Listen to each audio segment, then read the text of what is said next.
universités tunisiennes.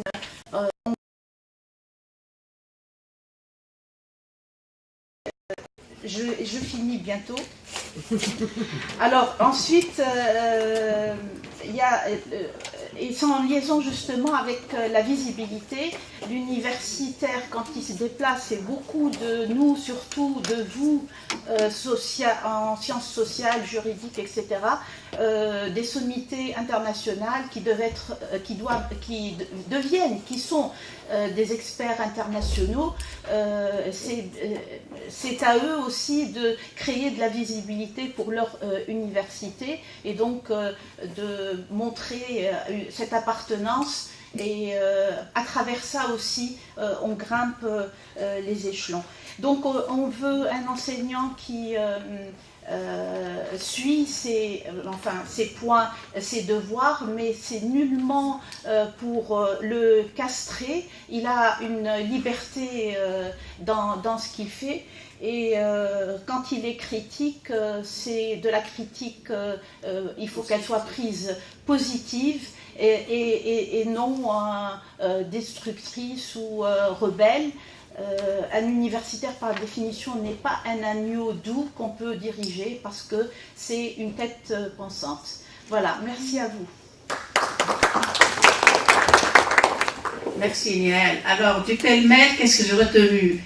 J'ai retenu avec vous, et on va continuer dans le débat bien sûr, d'abord que cette charte et les valeurs qu'elle défend, elles sont le fruit d'abord d'un contexte de la Révolution, quand nous nous sommes trouvés un peu perdus, qu'est-ce qu'il faut faire, qu'est-ce qu'on peut faire. Donc l'obligation, c'était de travailler sur les valeurs. Et au centre des valeurs, bien sûr, il y a le statut de l'enseignant. Zayn va parler de l'étudiant, Nehal de l'enseignant, ça se complète. L'enseignant, c'est d'abord des droits et des devoirs. Devoir de l'éducateur, devoir du formateur, mais le citoyen est absent. Elle a souligné à la fin cette absence qui devient de plus en plus grave avec un espace universitaire déserté par les enseignants et par les étudiants. Donc on est dans un grand malaise. J'espère que le sujet va revenir dans le débat. Alors, en préparant la charte, nous avons impliqué, le bureau directeur a impliqué pas seulement les enseignants, mais l'ensemble du personnel. Et le personnel administratif, il est ici remplacé par Madame Sausen, qui, elle, va nous parler de la faculté des lettres de Manouba, Sausen Ma'alawi, qui va nous parler du personnel administratif et charte universitaire. Madame Sausen, vous avez 10 minutes. Merci, Madame. Il y a des changements importants dans la structure et le fonctionnement de l'institution universitaire. Pour cela, une nouvelle vision de la fonction publique s'impose aussi. Le sens du service public est interrogé. Les conditions du service public de l'intérêt général sont transformées. Certes, les droits et devoirs du fonctionnaire sont bien établis par la loi 112 relative à la fonction publique, mais cette charte universitaire vient compléter, éclaircir, rappeler et consolider l'arsenal juridique existant. Elle forme en fait un véritable code de bonne conduite dont les valeurs servent de guide d'action aux administrateurs. La charte traitant de la déontologie du fonctionnaire de l'établissement universitaire est sans doute du droit, mais c'est du droit doux, c'est-à-dire dépourvu d'une force juridique contraignante. C'est une forme de contrat entre les différentes composantes de la vie universitaire. Elle peut être considérée comme une interface de travail essentielle pour l'exercice des libertés et la protection des droits. Elle offre en fait un enseignement dont le but est d'inculquer le sens du service public. Organisée autour de la défense de l'intérêt général, la charte rappelle les conditions requises pour la bonne marche du travail administratif, à savoir les conditions d'hygiène, les conditions d'hygiène, de sécurité professionnelle, la disponibilité des équipements, le droit à la promotion exceptionnelle, etc. La charte rappelle aussi que le respect entre les différentes composantes de l'institution universitaire est une condition fondamentale pour la bonne gouvernance. En outre, la charte traite aussi des obligations du fonctionnaire. Probité, obligation de servir et d'assurer la primauté de l'intérêt général, obligation de préserver les biens et deniers de l'État, obligation de réserve, mais elle n'a pas cité la neutralité de l'administration. Le fonctionnement ponctuel et régulier du service public, la continuité du service public, le respect des horaires de travail, l'obligation d'accueil et d'offrir à l'usager de l'administration le meilleur service possible sont des obligations à rappeler aussi dans cette charte. Le service administratif de qualité s'impose aujourd'hui. Merci pour votre écoute. Merci beaucoup. Merci pour la précision et la brèveté surtout. Ça nous fait gagner un peu de temps sur le débat. Voilà, elle était au cœur du problème. Les obligations, surtout les obligations, elle parlait des devoirs et des droits qui sont mentionnés dans la charte, des obligations multiples, mais elle a remarqué que dans la charte, on n'a pas mentionné la neutralité du personnel administratif. Il faut donc, comme la charte est toujours en chantier, que c'est une construction permanente, j'espère que les responsables de cette charte vont tenir compte de ce facteur-là. Merci beaucoup. Alors, pour finir notre matinée, nous allons donner la parole à M. Abdelrazak Sayed de la faculté des lettres de Manouba, qui lui va nous faire justement une lecture critique qu'il avait déjà commencé au moment où on était en chantier avant l'apparition de la charte. Je sais qu'il a un esprit, un regard critique et j'espère que ça va paraître dans sa communication. 10 minutes, Abdelrazak, c'est tout. شكرا أستاذ الرعية. أود أن أقول قبل كل شيء أنه أنا اهتميت بالنص العربي وأنا أستاذ الفرنسية لأني أعتقد أن النص العربي سيقع قراءته أكثر من النص الفرنسي، وأنا يهمني أن نهتم بالقارئ اللي هما باش يكونوا طلبة وأيضا أساتذة، يعني متأكد أن النص العربي باش يكون عنده أكثر معناتها وقع وأكثر إشعاع على الجمهور اللي احنا نحبوا نتجهوا له. نحب نفند قبل كل شيء المقولة تقول الفن سهل والنقد الفن سهل والنقد النقد صعيب. Plutôt la critique est aisée. Je vais le dire en français, désolé. Je sais le naturel, il va revenir au galop. La critique est aisée et l'art est difficile. يعني الفن صعب أما النقد سهل. أنا نحب نقول إنه في الوضع الحالي النقد نتاعي باش يكون صعيب. صعب عليا باش ننقد عمل جبار وعمل خذا من زملاء أصدقاء كانوا لهم كل الاحترام والمحبة، خذا منهم ساعات وساعات طويلة، فكنت محرج أني نجي ومعناها ونقول معناها نهتم بالسلبيات ربما نتاع هذا العمل. ولكن اللي يطمني هو أنه النقد هذا بدا ديجا، معناها بدا وبصفة قوية نقد ذاتي في كل تقريبا المداخلات اللي استمعت إليها، فقلت خلاص يسامحوني زملائي إذا كان ربما باش نحط الإصبع على بعض النقاط اللي مش سلبية ولكن حاجات كان يودي لو كان تكون موجودة. لكن ككل عمل نقدي باش نبدا ساعه بالنقاط الايجابيه بطبيعه الحال، هذه استراتيجيه باهيه معناتها تحب تنتقد تبدا ساعه تحط المواقع الحاجات الايجابيه.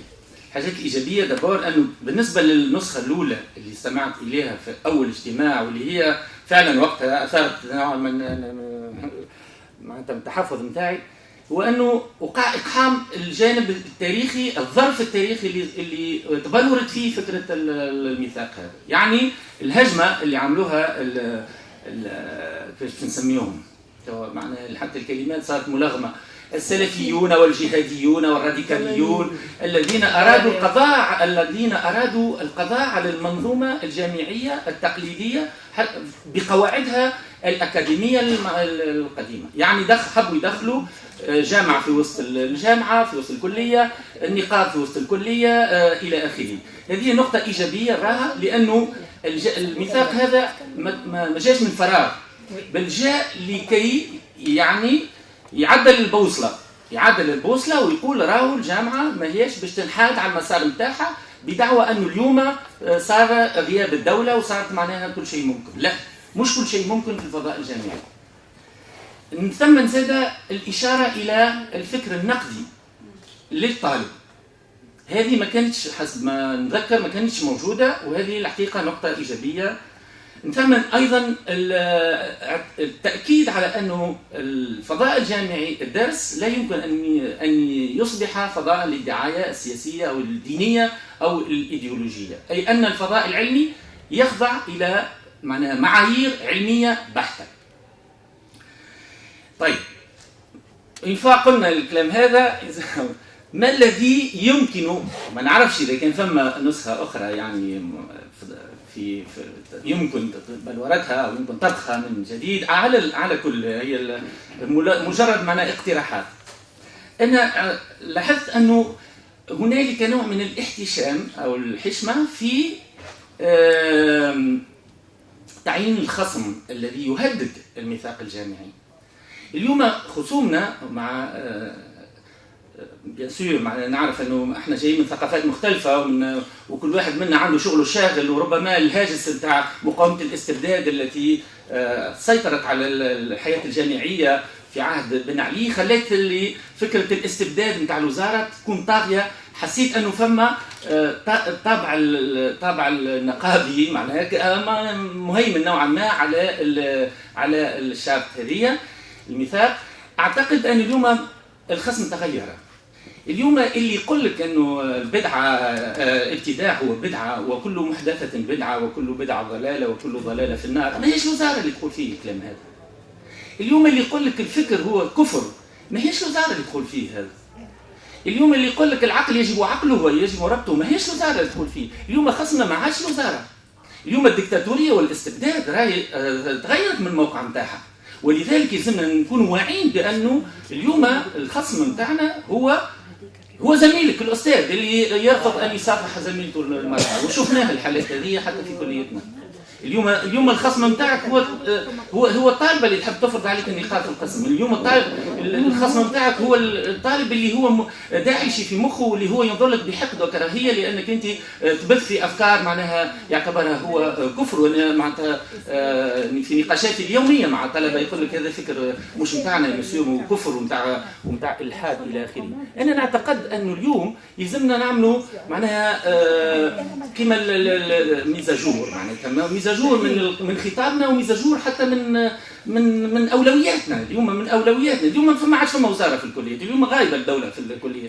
اليوم انا مشكلتي في حياتي اليوميه ماهيش استقلاليه الكل، انا مستقل اكثر من لازم. انا ساعات نقول وين هما وين الرقابه، نو سي وين السلطه، وين الدوله، وين القانون، وين تطبيق القانون. معناها هذه هي معناها ربما الملاحظه الاولى. الملاحظه الثانيه، يا اخي لماذا يا اخي خايفين من كلمه عقلانيه؟ علاش ما فماش كلمه عقلانيه؟ راسيوناليزم. العقلانيه هي مؤسس معناها اساسي للحياه الجامعيه. علاش خايفين من كلمه علمانيه؟ يا اخي العلمانيه معناها العلم، احنا في مجال تاع علم، علاش كلمه علمانيه ما ظهرتش حتى طرف؟ العلمانيه هي اساس معناها للجامعات في التاريخ الانسانيه. ما احنا مانيش نجيبوا جامعه من نوع جديد يا اخي، ما احنا مانا ماشيين في الخط الانسانيه، في خط ما فماش حتى اشاره لا من قريب ولا من بعيد، لا للفكر التنويري ولا للفكر الحداثي ولا للعلمانيه. علاش غايبه تماما كلمه لائكيه؟ انا نعرف ان كلمه لائكيه معناها تطرح قضايا معناتها مشاكل كبيره في الثقافه الاسلاميه، لانه اللائكيه معناتها رسميا الدول الاسلاميه رفضتها كلمه لائكيه، ولكن يا اخي مش لازم تحط لي اذا كان كلمه لائكيه خايفين، ما انا حط سيكولاريزم سيدي، ولا حط لي حاجه اخرى علمانيه، ولا حط انا على الاقل يلزم الاشاره الى هذه القيم العليا الانسانيه اللي بلاش بها ما فماش جامعه، او على الاقل يلزم الجامعه على الاقل تكون هي الفضاء اللي نجموا ندافعوا فيه، نجموا نتنفسوا فيه شويه علمانيه على الاقل معناها في الجامعه. ثم نوع من الاحتشام في بعض الجمل هكا ريتها ياسر معناتها جنرال هكا فاضي. مثلا صفحة 3 الخلل الوظيفي الناجم عن عدم الالتزام بالمعايير العلمية في حقلي التدريس والبحث، ويكون ذلك عادة على علاقة بالإخلالات المسجلة عند انتداب الأساتذة الباحثين. عادة مش فما إشكال في بعض الأطروحات كما الأطروحة اللي تحب تفند معناها أننا كروية الأرض. يا أخي هذه ما فماش حتى إشارة ليها القضية هذه. مسطحة. طبعا المشكلة مش في انه اطروحة تحب تفند نظرية علمية. والعلم يتقدم كله بالتفنيد بعضه لبعض. لكن المشكله ان تحب تفند نظريه علميه اعتمادا على نظره قرانيه ولا نظره دينيه، هذه المشكله وين؟ لما تحب تفند اذا توصل تثبت انه الارض ماهيش مدوره وان فيكس وان مسطحه يلا مثال ورينا ذراعك، لكن اما تقول لي لا لانه في القران النظره هذه ماهيش مطابقه للقران، وقت تولي اشكاليه عظمى. هذه قضايا جوهريه، هذه قضايا معناتها حيويه. اذا كان اليوم فما سكاندال كبير صار في المجتمع، وحتى بيت الحكمه من الاستاذ عبد المجيد شافي خذ موقف واضح، قال مش معقول انه اللجنه علميه تقبل هذه الاطروحه. علاش ما فما حتى اشاره لهذه الخطر الذي يهدد البحث العلمي في تونس؟ اذا كان مش نخليه الباب مفتوح لاطروحات معناها سوا ديزون بسودو سيانتيفيك، ولكنها في الواقع عندها معناها خلفيه معناها ايديولوجيه خطيره اللي تنجم ترجعنا للقرون الوسطى. هذه حبيت معناها بعض الاشارات. ولكن في الختام معناتها ماذا بيا نعاود شكري وتقديري واحترامي الكبير معناتها للعمل الكبير اللي قاموا به الزملاء، واحنا محتاجين فعلا الى ميثاق يوثق يربط كما العقل يعقل، احنا ماذا بينا ميثاق زاد يوثق معناه يربط الامور ويسكر الباب على كل المحاولات التي يمكن ان تنسف العمل الجامعي والاكاديمي. وشكرا على الاستماع. شكرا زميلي عبد الرزاق على التدخل اللي هو شيء نوعا ما يختلف على، لكن يبقى في صلب الموضوع. ما بصفتي مدرسة سواء في جامعة كلية الآداب منوبة، وكنت من ضمن المجموعة اللي ساهمت في كتابة الميثاق. طبعا الأشياء هذه اللي ذكرها عبد الرزاق كان لمح لها في أثناء كتابة الشارت، لكن وقتها كان سيد الترافاي مارشي ديجا. لكن ceci n'empêche اللي احنا on peut toujours réfléchir. Je rappelle rapidement الاحتشام في تعيين الخصم. Il faut le dire clairement. C'est une autre dictature. نجموا نجاوبوا على أنا 2 heures de débat.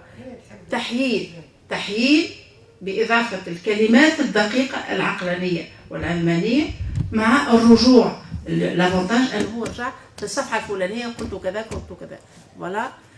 شكرا للمتداخلين الزملاء. عندنا 10 دقائق لطرح الأسئلة للجميع و20 دقيقة للإجابة. Ils ne peuvent être que importants. Il y a énormément de points d'interrogation. Tout d'abord, vous savez, la charte de l'universitaire, elle doit être dans nos têtes normalement, les universitaires. Ça veut dire quoi? C'est une éthique à laquelle nous devons croire. Et mon collègue qui vient de réagir, oui, je me rallie à lui pour dire le problème n'est pas un problème d'état d'obscurantisme, etc. Même si je ne renie pas tous ces problèmes-là. Et le problème, c'est entre nous. C'est que vous le vouliez ou pas, le directeur de thèse à Sfax pour la terre qui ne tourne pas, ce directeur est aussi enseignant comme nous. C'est notre collègue, qu'on le veuille ou pas, il a le même statut comme nous.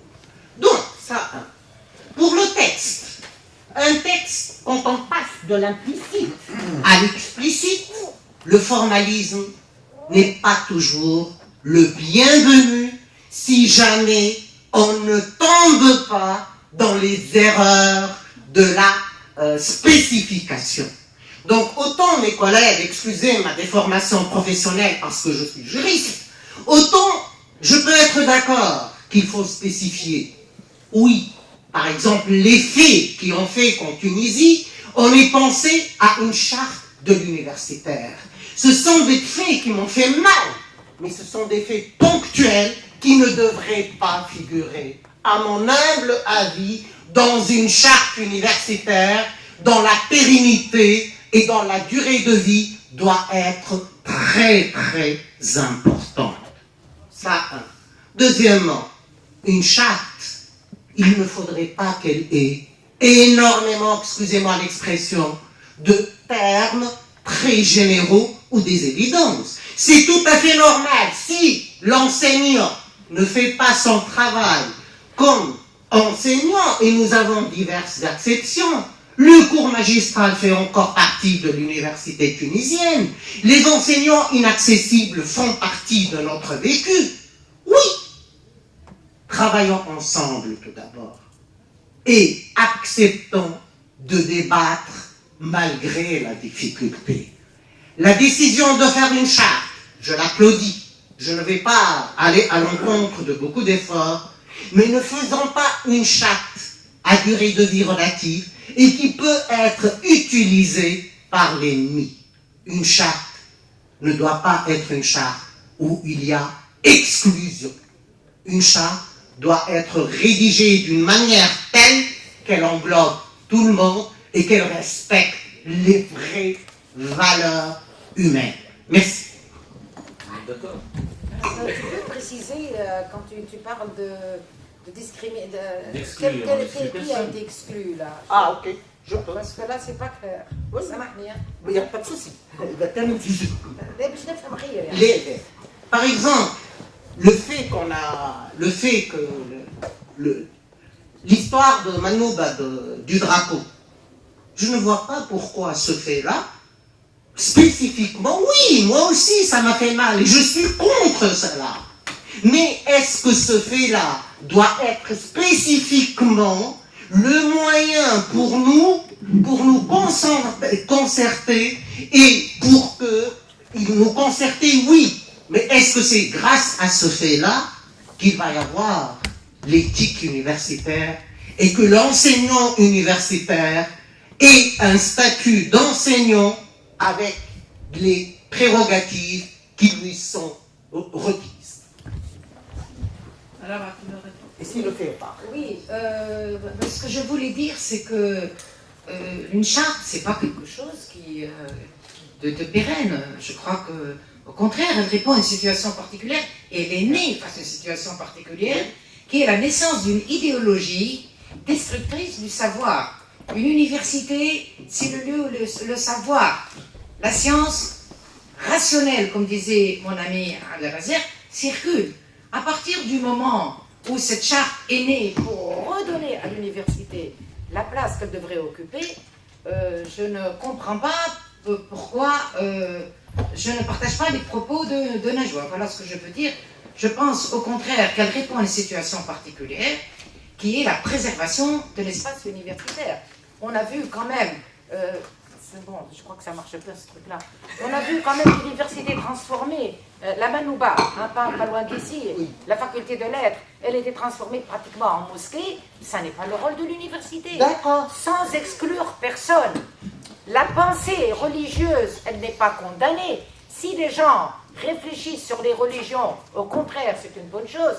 Mais dès le moment où ils imposent quelque chose qui relève du politique, et qui est religieuse, et qui est idéologique, et qui porte préjudice à la science, en ce moment-là, je crois qu'il est notre devoir de réagir. Et c'est la raison pour laquelle j'ai participé au début, parce qu'après je me suis retirée, on a pensé à cette charte, parce qu'on était menacés. Et la menace existe. Et la charte est nécessaire. Elle répond à une situation. Si la situation, par miracle, se règle, parce que comme disait encore Abdelrazer, le problème, c'est que ça ne vient pas d'en haut, c'est que c'est dans notre société aujourd'hui, en nous, en nos enfants, etc. Si on arrive à dépasser le problème, la charte sera complètement dépassée et il faudra autre chose. Voilà. Un mot. Ben, on converge là-bas. Sauf que moi, j'aurais dit, par exemple, la neutralité de l'université, l'esprit critique, par exemple, je dis à tout hasard, la rationalité, voilà. Je n'aurais pas dit le fait. Le fait n'est qu'un prétexte. Voilà. Merci.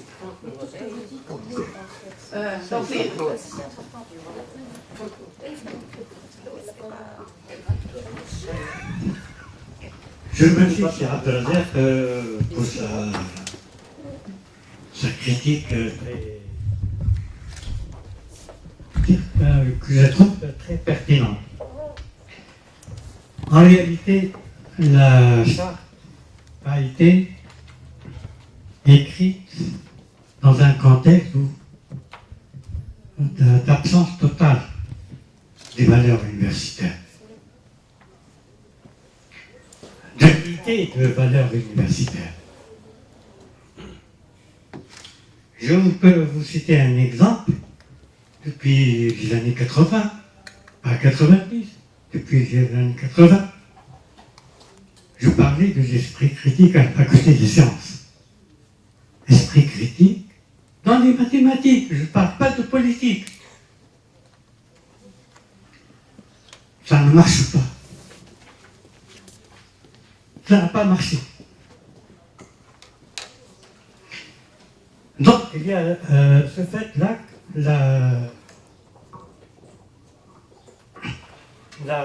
l'idée de valeur universitaire, d'esprit académique, d'esprit critique, tout ça était complètement absent. Et quand on a commencé à rédiger, bon, on essayait de faire avancer ces idées-là. Je suis d'accord avec vous pour dire que certains mots-clés doivent être présents.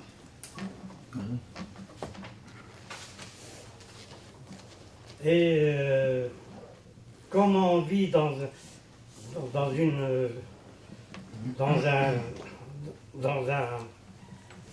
à une époque effervescente, plein de contradictions, etc., certains, la majorité peut-être, de l'association ATU, on pensait qu'il vaut mieux adopter des termes un peu généraux pour fédérer les collègues. Donc c'est ça. Mais réellement, dans une charte, elle doit être lisible par tout le monde. Elle doit être simple. Elle doit avoir des mots-clés percutants. Et ça, c'est une option qu'on a envisagée pour un résumé au moins de la charte actuelle. Quand on résume, on sera obligé d'utiliser ces mots-clés. Voilà. Merci.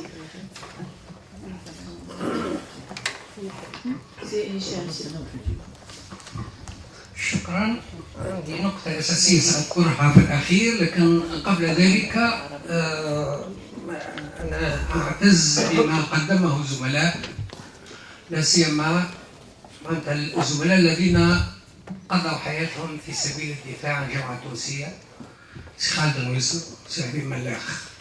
على الرغم من أنهما معناتها تقاعدا، هنالك مؤسسة محورية في الثقافة وفي المجتمع التونسي هما يوصلان بسخاء كبير الدفاع عنها، وهذا لابد من ذكره ومن تثمينه. النقطة الأولى الإطار. ذكر أن هذا الميثاق ولد بعد الثورة، وكأن الثورة كانت قادة لما شهدته الساحة الجامعية كما يقال. في تقديري هنالك إطار آخر هام، لأننا كنا حتى من قبل الثورة ننتظر هذا الميثاق. الجامعة التونسية حين نتتبع تاريخها ووقعت إشارة إلى هذا في المدخل، كانت هنالك قيم موجودة عند الطلبة وعند الذين يشتغلون في الجامعة وعند الأساتذة، وهي من القيم الضمنية كما هو الأمر في العديد من المؤسسات. وكان للجامعة دور محوري مركزي يفهم تاريخيا في تاريخ تونس المعاصر. بعد ذلك همشت، وهنالك أزمة قيم في المجتمع بأكمله. وفي تقديري معناتها نحن طرف من هذا الاضطراب القيمي الذي معناتها نعيشه للأسف، ولا بد من العمل من الخروج منه. دونك في تقديري المسألة أوسع، ونحن جميعا معشر الأساتذة والإداريين ننتظر عمل إعادة الروح كما قال توفيق الحكيم لهذه القلعة الأساسية في تاريخ تونس الجامعة.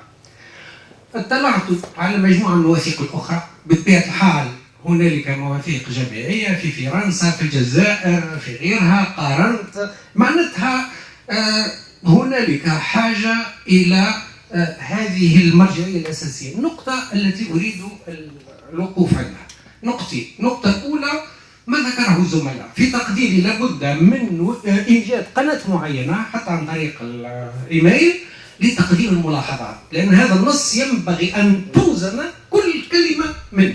هو نص مرجعي، خلاصة معناتها مجهود مهم جبار. حينئذ لنتعاون جميعا حتى يكون هذا النص بما نطمح إليه جميعا. النقطة الثانية الميثاق نعم، وما ذكرتموه في الحقيقة يلخص العديد من المشاكل في التعليم العالي منذ حين نستمع البيداغوجيا، التفكير النقدي، الانتحال، كلها مشاكل تعليم عالي، أليس كذا؟ حينئذ لابد من التفكير الآن، معناتها الآن، لأن هنالك لجان في مختلف الجامعات وهنالك هذا الإصلاح التربوي في المسالك التي يكون فيها المبادئ التي نتفق عليها مترجمة. الفكر النقدي معناتها نحن في مستوى الجامعة مثلا في اللي ذكرتها قبيل معناتها جودة التكوين والإيثيقة لابد من التفكير لترجمته إلى أنشطة وغيرها. الانتحال كذلك معناتها فكرتي هي أن هذا الميثاق لابد من الإسراع في إنجازه، لكن الإسراع في إنجازه بالدقة التي ذكرت، والتفكير في توزيعه على اللجان المختلفة التي ستهتم بمختلف المحاور التي الضرورية في تطوير الحياة الجامعية. لا هو يكون كما ذكر سي خالد منذ حين، من هنا نبدأ المبتدأ، يعني كل اللجان تراعي، لأنه هو في الحقيقة نحن متفقون جميعا عليه. المهم ليس الاتفاق على المبادئ، المهم هو ترجمة ذلك في مختلف أبواب المنظومة التربوية، دون ذلك سيكون معناتها نص وكفى. شكرا. مدام Voilà, merci. Vous avez exprimé exactement l'idée que je voulais dire, à savoir que ces valeurs contenues dans la charte, qui semblent être parfaitement évidentes pour certains, et comportent, si vous voulez, à travers les générations essentiellement d'universitaires qui ont traversé l'université donc, et qui se sont trempés dans la lutte estudiantine. En fait, ces valeurs-là, qui semblent à certains assez évidents, en réalité, ils doivent devenir explicites. Et je crois que c'est un problème de transmission qui se pose ici.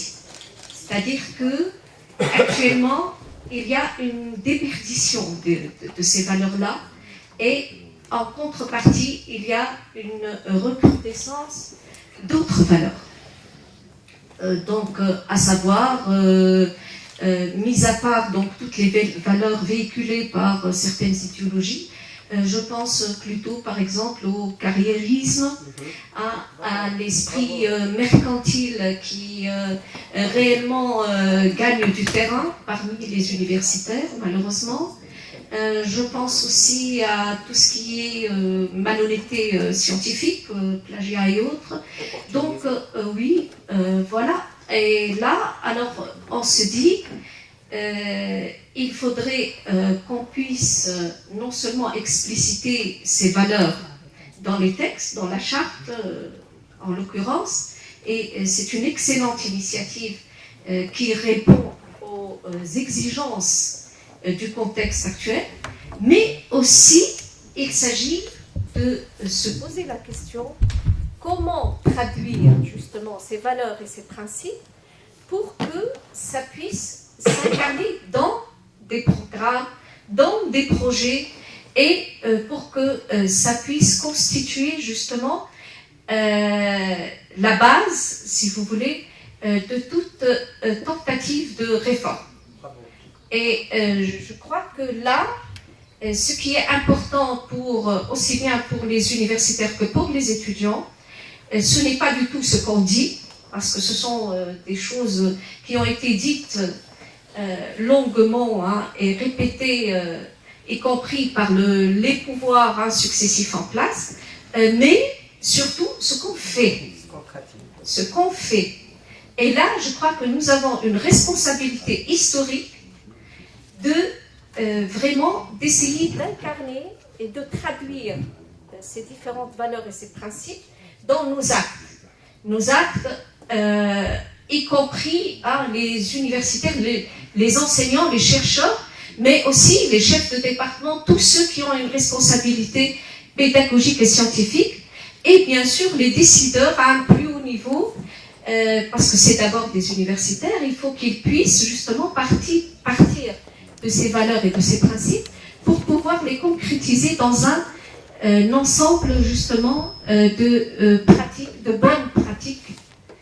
Et là, peut-être c'est justement ce maillon-là qui manque, c'est-à-dire il faudrait peut-être poursuivre la réflexion autour de comment traduire, comment transmettre, non pas seulement en parole mais en acte aussi. Et je crois que là, le problème de gouvernance se pose. Et de gouvernance à l'université se pose. Une petite question pour terminer.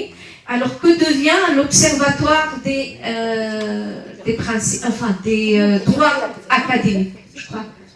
C'est bien ça. L'observatoire, voilà. مرصد الحقوق الأكاديمية. ما هو مصيره ما هو واقعه.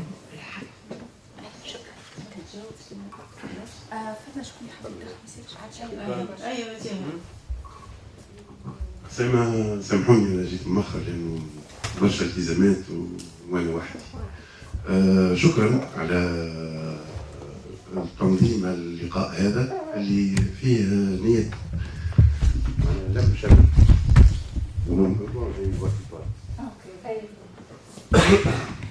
دونك الهدف نبيل جدا. انما وهنا باش نخاطب لي زوفيسيال لانه فهمت انه سي ان تري دونيون هكا الجامعه تحت معناها اشراف الجامعه بحضور السيد نائب رئيس الجامعه. سيد نائب رئيس الجامعه سؤالي باش يكون واضح. نحن في النقابه العامه وهنا باش نتكلم كنقابي. النقابه العامه عندنا سؤال نسالوا فيه في الوزاره وفي الجامعة وسلطة الإشراف. أين التشاركية؟ هذا مهم لي قاعد يصير مهم لأنه يلزم نقاش بيناتنا. وأنا j'adhère à tout ce qui se dit autour de la question des valeurs universitaires، لكن عندي نظر كنقابي ونعتقد أنه التشاركية اللي طالبينها احنا ويكتب عليها تكتب عليها الجامعة العامة ونكتب عليها أنا ككاتب عام، يبدو لي أنه هنا حدنا شوية وما ريناش المطلب هذا. فأنا كجامعي مع لي فالورز يونيفرسيتير وكنقابي ما نجم نكون إلا في صف القيم هذه اللي تنجم تجمع أكبر عدد ممكن من الواحد، لكن فما مبدأ تشاركية احنا مطلب نقابي راهو هذا. فماذا بينا لتريد يونيون ما ندخلوش في خدمتكم، لكن راهو احنا نقابيين. مانيش نقابي يعمل في الجامعه، انا جامعي يعمل في النقابه. وشكرا. D'autres questions, s'il vous plaît? Est-ce que quelqu'un voudrait ajouter des choses? لا هو تحت اشراف رئاسه الجامعه. لا سامحني، مش قبل ما تجي انت راني نعقب على ما قبل. حبيت ان نشير الى التناقض. هو عجبتني فكره اضطراب قيمي وازمه قيم، وانه كل شيء نسبي. قبل الثوره احنا الجيل الاول والثاني ما كانش حاجه الى ميثاق، لانه الميثاق كنا نحملوه داخلنا. كان كل واحد الأستاذ اللي قراك عام 96 ولا جو سي با 80 في كلية في لافافريل ولا في منوبة ما عندوش ميثاق جامعي، لكن اللي انتريوريزي والطالب كيف توا بعد الثورة وبعد كذا ولينا نفتشوا على يعني الفوتور ريلاتيفيزي. سأخذ مثال أنا يعني في منوبة اللي هي بؤرة المشاكل وكذا وفيها صار الميثاق الجامعي، وكنت أنا من المجموعة اللي حارته في اللغتين. نهار جيت نسلم على زميلي ما حبش يمد لي ايده في كلية منوبة اللي هي معروفة يعني توا مش هو 2001 توا. زميلة باش نكلمك انا توا كمسؤول نقابي من فضلك ما تجبدش الكلية هنا. لا الكلية راهي فيها علماء إجام الريفي عالي. لا ما نحكيش لا عايشك الموقف النقابي هو هذا.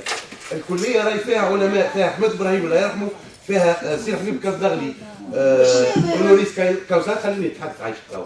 سي حبيب ملاخ كاتب عام نقابة سابق ونحترموه الكل ونحبوه ونعرفوا دوره في الإضراب الإداري. عندنا برشا عباد راهو محترمة عايشكم الكلية خرجوها شوية من لي زاكس هذوما دو كوميونيكاسيون. وانا مضطر اني نخرج بنتي سامحني كلاعية، انا بنتي تخرج ل 11:30 وانت تعرف التزاماتي مع عائلتي اللي ما نخليش بها، وهذا راهو زاد في الميثاق الجامعي. فهمتني غلط راني نحكي على نسبية الأشياء مش نحكي على سامحوني على غلط.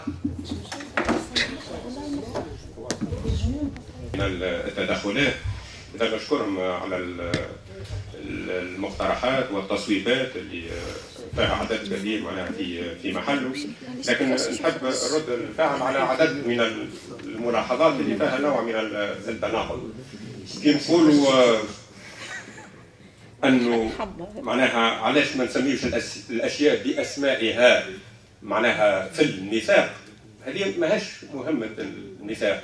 احنا نسميه هو ميثاق هو معناها مبدئي ومرجعي نتاع عدد من القيم اللي كانت منتشره وكانت موجوده وكانت ماهاش موثقه وماهاش مدونه. وعلاش تو كاي معناها لازم تدوينها؟ لسبب معناها بسيط جدا، هو سبب ديموغرافي. انه قبل كانوا الجامعيين معناها يعرفوا القيم هذيك ويتبادلاها بين بعضهم لانهم عددهم قله، والطلبه كذلك عددهم قليل.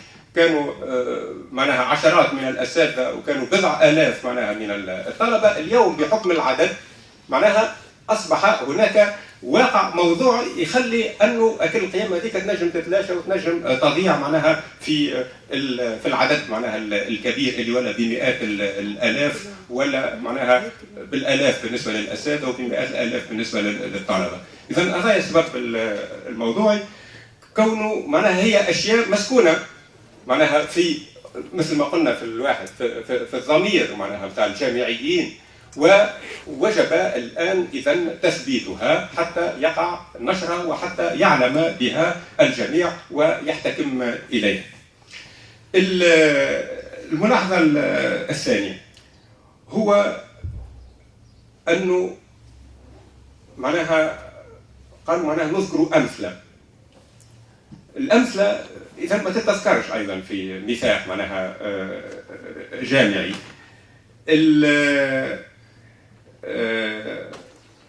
بالنسبة للأمثلة معناها كيفاش نعالجها، مش معناها ما نعالجوهاش. الميثاق ما يذكرهاش لكنها تتعالج عن طريق شنو؟ عن طريق النصوص الخصوصية. معناها وين تقع حادثة وقع فيها الحياد معناها على المرجعية نتاع الميثاق معناها وقتها يقع الحديث بها أو التشهير بها كما عملنا. وهنا معناها الجمعية قامت بالنسبة لكل مناسبة معناها بتدوين معناها رأيها وتصحيحاتها في مسألة الأرض المسطحة، في مسألة الوزير اللي معناها يعمل معناها مناقشة على القياس نتاعو كوزير مش معناها كطالب معناها علم، على التدخلات نتاع السلطة ونتاع الأمن ونتاع القضاء معناها اللي في غير محلها باش تفصل معناها في قضايا بيداغوجيه. هذا الكل معناها ثم نصوص اللي قاعده تفصل وتعالج هالمسائل هذه كتذكير، على الاقل كتذكير معناها باش الاشياء تعود الى اطارها.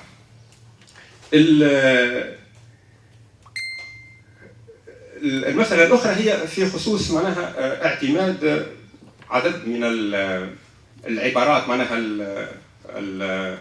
الموحية والتي يعني هي في صلب الحرية الأكاديمية والسلوك الأكاديمي كيف ما ذكر الزميل الصيادي، عبارة مثل العقلانية والعلمانية. هنا نتناقشوا فيها. العقلانية ممكن معناها نحطها، لكن العلمانية هي مسار ل معناها فيها كونوتاسيون بوليتيك ولا فيها معناها صدام مجتمعي. هذيك معناها يعني نجم نتناقشوا فيها، ما نقولش، اما نعرفوا كيفاش معناها نكيفها حتى بطرق اخرى ونحطها معناها لكي يظل هالفكر هذايا الجامع للميثاق الجامعي معناها موجود وقائم. المسألة الأخرى اللي هي أيضا بخصوص تنزيل الظرفية التاريخية، وأنه علاش ما نقولوش شكون معناها الخصم نتاعنا ونتوجهوا له معناها مباشرة، وخصوصا أنه هالخصم هذايا قلنا ما عادش السلطة. هنا خطأ أعتقد. الخصم مثال السلطة، لأنه هو شنو هو الشيء اللي خلى المسألة تثار في منوبة؟ هو كونه كيفاش بدأت الحكاية في منوبة؟ بدأت وقت اللي جاء أستاذ كان جات معناها عنده طالبة من قبل معناها تحب تلبس النقاب، وهو يقول لها نحي تنحي. نهار اللي صارت الانتخابات من غدوة جات معناها بالنقاب وقت اللي خرجوا الإسلاميين. قال لها نحي، قالت له لا، قالت له احنا في السلطة اليوم. هذه هي الحاكم معناها كيف يبدا السلطه معناها منتخبه، مش معناها راهو الفكر الاستبدادي معناها غاب. احنا مازلنا في فتره انتقاليه والمجتمع معناها قاعد ينظف في نفسه وينحي في العوالق والشوائب. اذا النظام ما زال ماثلا حتى بالنسبه للنظام الحالي.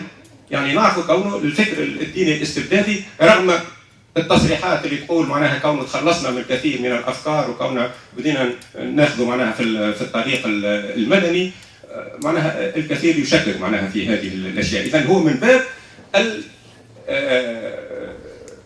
يعني الاحتياط، لانه ما زلنا المساله الديمقراطيه معناها ناشئه وفي فتره انتقاليه، والاستبداد المدني مازال ممكن، والاستبداد العسكري مازال ممكن، والاستبداد الديني مازال ممكن. وبالتالي الأنظمة هذه راهي ما انتهتش، ونشوفوا معناها هذا في الكثير من النقاشات وعبر الكثير من المؤشرات. مسألة المرصد نتاع الحريات الأكاديمية، إذا هذا يبين كونه الانشغال واشتغال الجامعيين على مسألة الحرية الأكاديمية ما جاش معناها بعد الثورة، وإنما كان يعني هناك مقاومة شديدة ومتواصلة من طرف الجامعيين لكل معناها المحاولات من طرف النظام للجم الجامعيين وللتدخل إذا في الشأن الجامعي وفي الدرس وفي البحث إذا الجامعي. إذا توجد المرصد هذا على اثر ايام دراسيه قلت اللي نظمتها معناها النقابه. ما يسالش وقت اللي نشيروا الى الماضي النقابي نتاع الميثاق الجامعي، معناها هذايا في طبيعه الاشياء وتاريخيه معناها الحدث. المرصد تعمل على اثر ندوات علميه اللي شارك فيها الكثير من القامات الجامعيه واشتغل. وعلاش معناها وفي السنوات الاخيره كان يصدر معناها سنويا في اواخر سنوات النظام البائد، كان يصدر سنويا معناها التقرير بتاعه اللي يوري فيه الحالات الكل اللي يقع فيها الاختراق، وكانت تعقد ندوه معناها لعرض هالتقرير هذايا ومناقشته. لكن في السنوات الاخيره بارابور للخصم، الخصم هو راهو ما كانش واحد في فترة قليلة، معناتها من الأول كنا مع السلفية وشفتوا بعد زاد في منوبة هي بنفسها لي زيتيديون تاع لوجيت كيفاش شدوا الإدارة وقال لك من هوني ما نخرجش إلا ما تدخلني وهو النوت نتاعو حالة حلوة. معناتها ما نجموش نسميو الناس الكل الخصم هو باش يتبدل. Ama le problème va se poser, donc il faut que ça soit général. je ne vais pas citer, c'est pas que les salafistes. هذا شفناه في فترة. دونك أنا جو نو سوي با معناتها باش نجاوبك على هذا أنه لازم تعيين الخصم.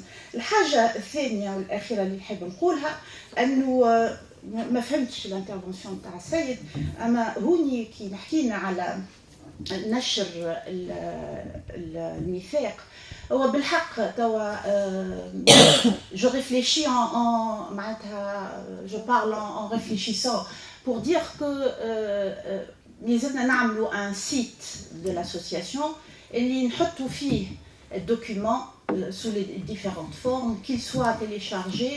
Donc il y a un travail de diffusion et de communication à faire là-dessus et le site devient urgent. علاش على خاطر هذايا مش لا ريفورم لي اسيز نتاع l'enseignement supérieur اللي باش تعملوا. وحنا شفنا انه il y a eu et on a applaudi suite à l'initiative de quelqu'un qui était dans la commission pédagogie انه قال فما خدمه تخدمت من طرف الجمعيه تلاتفو وتخدمت على الميثاق هذا ويلزم ادراجه في دونك c'est très bien, mais la diffusion et la critique de la charte auprès des confrères, je ne pense pas que le ministère va la faire. Donc c'est à nous de la faire. Je ne sais pas ce que vous pensez des assises et leur conduite. C'est antidémocratique. Ils demandent à une poignée d'experts, définis comment c'est quoi la notion d'expertise. Ils sont en train de خرجوا واحد معناتها des réformes ومخرجات normalement la première بإيجاز كبير ياسر باش جوست حبيت نوضح معناتها حبيت نقول 3 نقاط كنت تسمحوا لي. الأولى العلمانية. شنو هي العلمانية؟ ما هي العلم والعالم هي ترجمة سيكولاريزم سيكولوم سيكل سي لو طون سي لسباس سي المجتمع. يعني العلمانية إذا كان في الجامعة ماناش قادرين باش ننطقوا كلمة علمانية فعلى الجامعة السلام يا جماعة. إذا كان في الجامعة ماناش قادرين ندافعوا على العلمانية فعلى المجتمع التونسي وعلى الديمقراطية السلام، لأن الديمقراطية قائمة على العلمانية. هم الإسلاميين يقول لك احنا مستعدين نتعايشوا مع العلمانيين، والعلمانيين خايفين أن نقولوا رواحهم علمانيين. شنو علمانيين؟ مش معنى ذلك أنك كافر ولا ملحد ولا باش تعلنها حرب دينية. علماني يعني أنك تعتبر أنه العلم هو الأساس وأنه العالم أي أنه انفتاحك على العالم يجعل من القيم الإنسانية هي القيم المعتمدة، وأنك لا تدخل في الفضاء الجامعي أو في تسيير المجتمع يعني فكر ديني خارج على المنظومة العقلانية المنظومة الإنسانية. ولذلك كلمة علمانية ما تحبوش تحطوها في الميثاق ما تحطوهاش انتم أحرار، ولكن راهو أنا شخصيا كجامعي نعتبر روحي علماني ونعتبر أنه يلزم الجامعي اليوم يدافع على مبادئ العلمانية اللي هي فصل العلم وفصل معناتها المجتمع. مش احنا ماناش نعملوا في السياسه بالمعنى السياسوي للكلمه، ولكن في الجامعه يا اخي يلزمني نعتبر نفسي اني مانيش لهنا باش نعطي حقيقه مطلقه نازله من السماء، ولكن باش نعطي للطالب الوسائل اللي تخليه ينجم يوصل للحقيقه بالوسائل العلميه. هذا هو العلمانيه عندي أنا. ولذلك هو مش مصطلح سياسي، ما نعتبرش انه هذا نقحم السياسه في الميثاق اذا دخلنا كلمه علمانيه، ولكن هو مصطلح فلسفي، مصطلح فكري قامت على اساسه قيم معناتها المبادئ الكبرى اللي قامت عليها الجامعات المتقدمه في العالم. تجميع الجميع، علاش ما نحبش نجمعني يا اخوي؟ علاش لوبسيسيون هذه نتاع انه نجمعوا الناس الكل؟ ما تجمعنيش مع داعش، ما نحبش تحطني مع الديمقراطيه قائمه على التصادم السلمي المدني في فضاء برلماني باش تنجم انت معناها تحل مشاكل المجتمع اذا كان ما عادش فما راي وراي اخر. راهو فكره التوافق هذايا ماهيش فكره بالضروره ديمقراطيه. يلزمنا اليوم نكونوا واضحين في مواقفنا. علاش تحبوا بالسيف معناها من نتجنبوا كلمات باش نجموا نجمعوا الناس الكل؟ ما حاجتيش نجمع الناس الكل، انا حاجتي باش يكون موقفي واضح باش نجم نبني ديمقراطيه وفيها ديمقراطيه مكان للاخر، الاخر اللي هو معناها مختلف معايا ولكن مثالش مرحبا به، تونس ترفعنا الناس الكل، ولكن لازم نعرف روحي انا وين الساعه، انا شنو الموقع نتاعي. هذه فكره التجميع ما نستسيغهاش. ثم ما قول في الخصم ما قلتش نسمي الخصم كفرد ولا كشخص ولا كحزب ولا كتيار. الخصم بالنسبه لي هو فكر ايديولوجيا، هذاك يلزمك تبينه. يلزمك توضحوا. نظرة تنظر إلى أن العقل ناقص، أن العقل لا يمكن أن يصل إلى الحقيقة، كفكر ينظر إلى المرأة ناقصة وأنه مكانها مش في الجامعة، مكانها في الدار في الكوجينة، كفكرة تنظر إلى الإنسان إلى أنه بإمكانياته العقلية لا يمكن أن يصل إلى الحقيقة العلمية بواسطة العلم ولا شيء غير العلم. هذا هو الخصم. أنا مانيش طالب معناتها أنه نحول الجامعة إلى فضاء سياسي للتخاصم مع خصوم سياسيين، ولكن يلزم زادة يكون عندنا واضح أن التموقع متاعنا هو ضد إيديولوجيا تهدد اليوم بأن تنقض تماما أسس العمل الجامعي وأسس البحث العلمي. ولا هذا حبيت. شكرا. فوالا دونك بالنسبة للعلمانية معناتها le terme n'est pas prononcé. علاش n'est pas prononcé؟ tout simplement في تونس ولا عنده des connotations sectaires. Il a une confusion. Il est connoté très négativement. أنا وقت اللي نحكيو على الكونتكست نتاع الشعب، وحكينا على الغزوة السلفية نتاع سوسة نتاع منوبة في الشعب نفسها، ووقت اللي نقولوا عدم إخضاع التعليم وعدم إخضاع البحث العلمي للقناعات الدغمائية وقناعات المتفقين pratiquement intellectuellement. Non, nous considérons comme justement علمانيين. C'est la sécularisation de l'enseignement. الفصل بين البحث والتدريس، بين البحث والدين وبين التدريس والدين. Parce que maintenant c'est très clair, il n'y a pas le terme n'est pas employé parce que peut-être inconsciemment nous n'avons pas pensé. On a rédigé donc on n'a pas rejeté mais peut-être que inconsciemment dans notre inconscient les connotations négatives c'est peut-être pour ça. Mais en fait là, le mot n'est pas prononcé. Mais on fait des graines dans le texte, c'est ça. C'est quoi en fait quand tu refuses d'assujettir le savoir ou la recherche au pouvoir politique, au pouvoir religieux, c'est écrit noir sur blanc, c'est ça. C'est la séparation. فما شكون عوض كلمة اللائكية ولا العلمانية بكلمة المدنية. Bon, utilise les euphémismes qui peut, voilà, qui veut.